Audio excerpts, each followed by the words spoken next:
प्यारे बच्चों, 5 प्लस के एमसीक्यू श्रृंखला में आपका स्वागत है।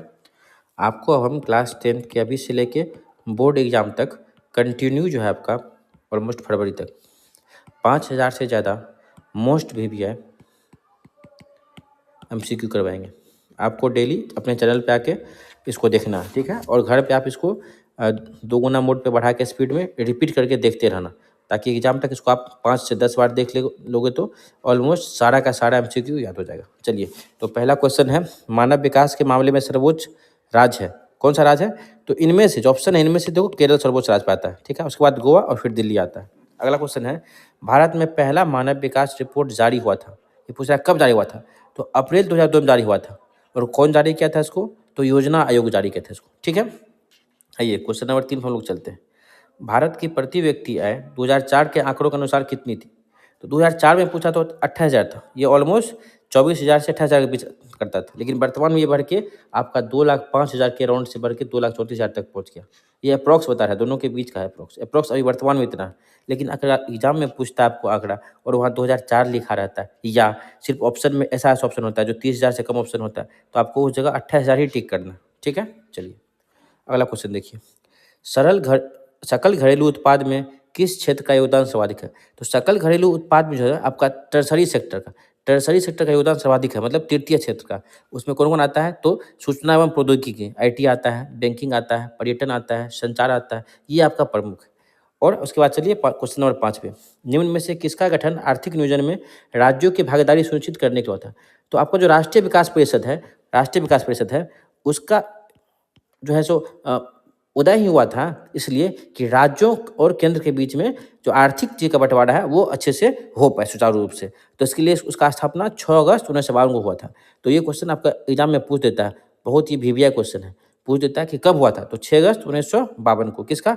नेशनल डेवलपमेंट काउंसिल का, राष्ट्रीय विकास परिषद का, ठीक है। अगला क्वेश्चन है ये, 2011 में जनगणना की दृष्टि से भारत का विश्व में कौन सा स्थान था? तो आप लोग जानते हैं कि 2011 में 121 करोड़ पॉपुलेशन था भारत का, जो कि सेकंड रैंक पे आता था, सेकंड रैंक पे यानी द्वितीय स्थान पे।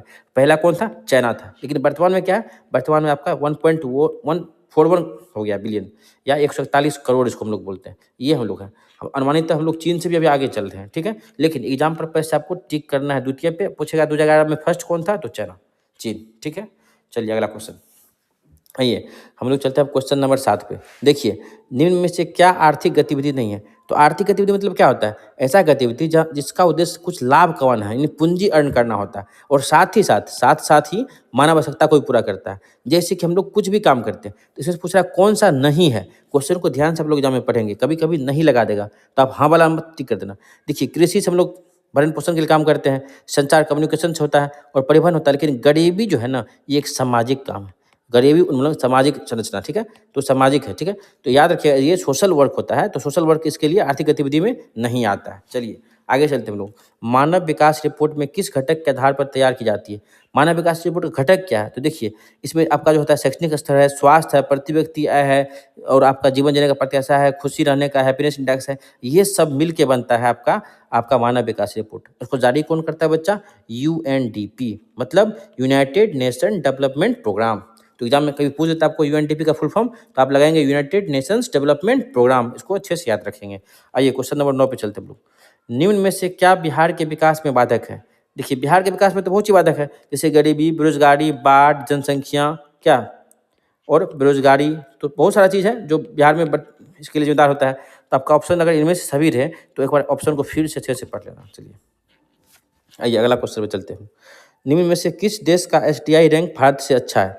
कह रहा है एचडीआई रैंक भारत से अच्छा है, तो इस ऑप्शन में सब लोग श्रीलंका को टिक मारेंगे। और इसे ये तो ओल्ड डेटा है, लेकिन करंट डेटा पे हम लोग देखेंगे, 2025 का इंडेक्स देखेंगे, तो वहाँ इंडिया का रैंक कितना है? 130 है। कितने कंट्री में? 193 कंट्री में, ठीक है। तो 193 में 130 रैंक है, तो रैंक होता है जो नीचे से हम लोग 130वां पोजीशन पे, बताइए। अब कोई 78 पे है, हम लोग 130 पे, तो कौन सा रैंक अच्छा हुआ? 78 ना, क्योंकि ऊपर से रैंक हम लोग देख रहे हैं, तो ये वाला ऊपर में एक टॉप करेगा, फिर 78 आएगा, फिर 130 आएगा। तो वर्तमान में 89 जो आपका है श्रीलंका का, तो अभी भी ज़्यादा है एचडीआई इंडेक्स। हम लोग आगे चलते हैं, ब्रटलैंड आयोग रिलीज में से किससे संबंधित है? जब भी बात करेगा ब्रटलैंड आयोग का, तो याद रखेगा आप लोग सस्टेनेबल डेवलपमेंट गोल, एसडीजी, यानी सतत विकास का अवधारणा जो है वो संबंधित है ब्रटलैंड आयोग से। और इसका मतलब क्या होता है बच्चा? तो वर्तमान पीढ़ी की आवश्यकताओं को पूरा करना, साथ ही साथ बिना जो भावी पीढ़ी है, आने वाली पीढ़ी है, उसका ज़रूरत समझौता किए हुए, यानी अपना जो फ्यूचर जनरेशन है उसके रिसोर्सेज को हम लोग यूज ना करें या उसके लिए रहने दें और अपना जीवन भी निकाल लें। ठीक है, इसी को हम लोग बोलते हैं सतत विकास। आइए क्वेश्चन नंबर 12 पर हम लोग चलते हैं। भारत में विकास की नीति कौन सी संस्थान बनाती है? तो विकास नीति आपका नीति आयोग। पहले ये एक था योजना आयोग, और उसी के स्थान पे 1 जनवरी 2015 को आ जाता है आपका NITI Aayog, national institute of transforming India. चलिए क्वेश्चन नंबर 13 पर हम लोग चलते हैं।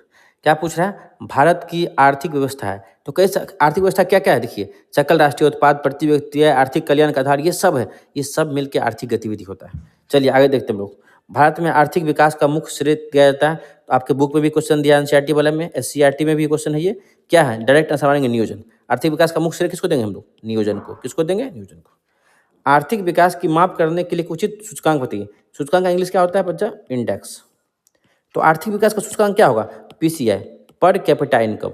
और ये कैसे निकलता है बताइए आप लोग, कमेंट में लिखिए कि पीसीआई कैसे निकलता है, यानी कि प्रति व्यक्ति हम लोग कैसे निकालते हैं, किसमें किससे हम लोग भगा देते हैं। आगे बताइए, देखिए 16 नंबर क्वेश्चन पे, राष्ट्रीय विकास परिषद का अध्यक्ष कौन होता है? राष्ट्रीय विकास परिषद का अध्यक्ष कौन होता है? देखिए, तो राष्ट्रीय विकास परिषद हो और चाहे योजना आयोग हो, सबका अध्यक्ष कौन होता है? प्रधानमंत्री। ठीक है, अगला क्वेश्चन में चलते हैं। भारत में सेवा क्षेत्र सामान्यतः कितने भागों में बांटा गया? देखिए, क्षेत्र 3 है, एक प्राथमिक, द्वितीयक, तृतीयक। और तृतीयक में आता है सेवा, और सेवा में 2 तरह का, एक आर्थिक और दूसरा सामाजिक। इसको याद रखेंगे, आर्थिक और सामाजिक। भारत की राष्ट्रीय आय में किस क्षेत्र का सर्वाधिक योगदान है? राष्ट्रीय आय में हम लोग का हमेशा याद रखिएगा 3rd नंबर का होता है, यानी कि टर्सरी सेक्टर। टर्सरी सेक्टर या तृतीयक क्षेत्र, इसका योगदान सर्वाधिक। चलिए क्वेश्चन हम लोग 19 पे आते हैं। देखिए, हम आपका एक क्वेश्चन से 2-3 क्वेश्चन बता रहे हैं, तो आपका इस हम लोग सीरीज में तो चैप्टर 1 अभी चल रहा है आप लोग का इकोनॉमिक्स में। तो इकोनॉमिक्स के चैप्टर 1 में हम लोग 90 क्वेश्चन अगर आपको देंगे तो 90 गुना 3 कीजिए 270, तो मोटा मोटी चैप्टर 1 से सिर्फ आपका 200 से 300 क्वेश्चन हम करवाएंगे। और इतना क्वेश्चन करने के बाद आपका कुछ भी एग्जाम में नहीं बचेगा, इसलिए ध्यान से धैर्य से पढ़िए इसको। अर्थव्यवस्था आजीविका अर्जन की एक प्रणाली है, यह कथन किसका? ये ब्राउन साहब का। अर्थव्यवस्था आजीविका अर्जन की एक प्रणाली है, कितना बार पूछ चुका है और पूछेगा भी आपको ये। देश में कितने विशिष्ट आर्थिक क्षेत्र विकसित किए गए? देखिए, ये ओल्ड क्वेश्चन है, इसका 7 आंसर जो आपको बुक में दिया वही मार दीजिएगा। ये बढ़ते रहता है। जिस देश की औसत प्रति व्यक्ति आय अधिक होती है, देखिए अगर पर कैपिटा इनकम अधिक होगा, प्लस होगा, तो आपका विकसित राष्ट्र होगा क्या? और ये कम होगा तो विकासशील है, बहुत कम है तो अर्धविकसित है, उससे भी कम है तो अभी अनडेवलप्ड स्टेट है, ये कंट्री है। चलिए, तो निम्न में से कौन से देश में मिश्रित अर्थव्यवस्था? मिश्रित का बात जब भी आएगा तो भारत। और ये क्वेश्चन कितना बार पूछा है इसका गिनती भी नहीं है। मिश्रित मतलब भारत, भारत, भारत मतलब मिश्रित, मिश्रित भारत, बस इतना याद रखेंगे। मिश्रित मतलब भारत, भारत मतलब मिश्रित। योजना आयोग को भंग कर कौन सा आयोग बना? तो योजना आयोग को भंग करके आपका 1 जनवरी 2015 को बना देता है सरकार NITI Aayog, national institute of transforming India. ठीक है, और इसका अध्यक्ष बन जाते हैं प्रधानमंत्री। प्रधानमंत्री पहले भी योजना आयोग में सेम चीज था। आइए, कुटीर उद्योगों के विकास से किस राज्य का विकास किया जा सकता है? कुटीर उद्योग किसी भी राष्ट्र और राज्य के विकास के लिए बहुत उत्तरदायित्व है, और बिहार ऐसे छोटे राज्य जो विकासशील राज्य है उसके लिए बहुत ही जरूरी है। आइए, मानव की न्यूनतम आवश्यकताएं क्या है? तो रोटी, कपड़ा, मकान, ये न्यूनतम है, लेकिन इसके बाद हम लोग का आवश्यकता बढ़ चुका है। शिक्षा है, आपका स्वास्थ्य है, संचार है, ये सब मूलभूत आवश्यकता में आ गया हम लोग का। ओके बच्चा, तो आप ध्यान रखेंगे इस चीज़ के लिए। गरीबी रेखा के नीचे रहने वाले शहरी लोगों की कैलोरी मात्रा, देखिए शहरी लोग हमेशा कम खाएंगे, तो याद रखेंगे 2100 कैलोरी, और आपका ग्रामीण लोग ज़्यादा खाएंगे, तो याद रखिएगा 2400 कैलोरी। तो शहरी 2100, ग्रामीण 2400, शहरी 2100, ग्रामीण 2400, शहरी 2100, ग्रामीण 2400। देखिए, ग्रामीण क्षेत्र में रहने वाले लोगों की कैलोरी की मात्रा क्या होती है? जस्ट आपको बताया हम 2400 कैलोरी। आइए क्वेश्चन नंबर 28 पे, नरेगा में मजदूरों को वर्ष में कितने दिन का गारंटी मिलता है? तो 100 दिन का गारंटी मिलता है। एग्जाम में ही टिक करना है, हालांकि ये बढ़ के 125 दिन तक होता है, लेकिन आपको टिक मारना है सिर्फ 100 दिन। नरेगा कब आता है? इसका अधिनियम बनकर तैयार होता है 25 अगस्त 2005 को। कभी कभी पूछ सकता है, लेकिन लागू हुआ 2 फरवरी 2006 को।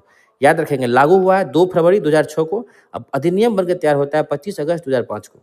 और इसी का नामांकन बाद में आगे चल के बदल के मनरेगा कर दिया जाता है महात्मा गांधी के नाम से, और उसका नाम हो जाता है मनरेगा। और उसका स्थापना हम लोग महात्मा गांधी के जन्मदिन के अवसर पे 2 अक्टूबर 2009 को चालू करते हैं। निम्न में से कौन बीमारू राज्य है? देखिए, बीमारू राज्य का मतलब होता है बिहार, मध्य प्रदेश और आपका राजस्थान, उड़ीसा। लेकिन अब वर्तमान में ये सब राज्य इससे निकल चुका है बाहर और सिर्फ बिहार ही है जो प्रगतिशील रेट में कम है। लेकिन फिर भी बिहार का जीडीपी बहुत तेज़ी से देश में देखा जाए तो ग्रो कर रहा है।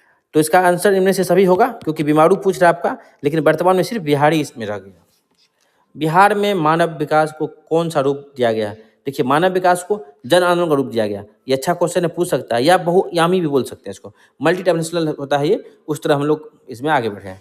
तो आपका अभी हम कराएं 30 क्वेश्चन, फिर आपका कल के श्रृंखला में 30 क्वेश्चन और होगा, फिर 30 क्वेश्चन। तो 90 क्वेश्चन हम लोग आपको चैप्टर 1 से करवाएंगे। चैप्टर 1 से 90 क्वेश्चन करवाएंगे। तो आप लोग ध्यान रखेंगे, इसको अच्छे से करेंगे और इसको रिवीजन करते रहेंगे और पढ़ते रहेंगे। अपने दोस्तों के बीच में इसको शेयर कर दीजिएगा, इसको शेयर कर दीजिएगा और चैनल को लाइक कीजिएगा, वीडियो को लाइक कीजिएगा और चैनल को सब्सक्राइब कर दीजिएगा। दोस्तों से भी करवा दीजिएगा। आपका पूरा साल इसका आपको 5000 से ज़्यादा, 6000, 7000, 8000, 10000 भी हो सकता है, उतना एमसीक्यू हम करवा देंगे आपको। और उस एमसीक्यू से हम लोग का ट्रेंड रहा है आपका बहुत सारा क्वेश्चन, 200 प्लस क्वेश्चन तो गारंटी है, आना ही आना है। आप वीडियो यूट्यूब पे पड़ा रहेगा, आप खोल के कभी भी इसको देख लीजिएगा।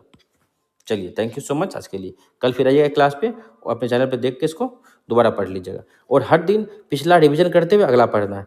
मतलब चैप्टर 1 का वीडियो नंबर 1 देख लिए तो कल वीडियो नंबर 2 देखने से पहले इसको फास्ट मोड पे 1 देख लेना, फिर कल 2 देख लेना। इस तरह से करने से आपको गारंटी दे सकते हैं कि आपको जल्दी से जल्दी याद हो जाएगा। Thank you so much.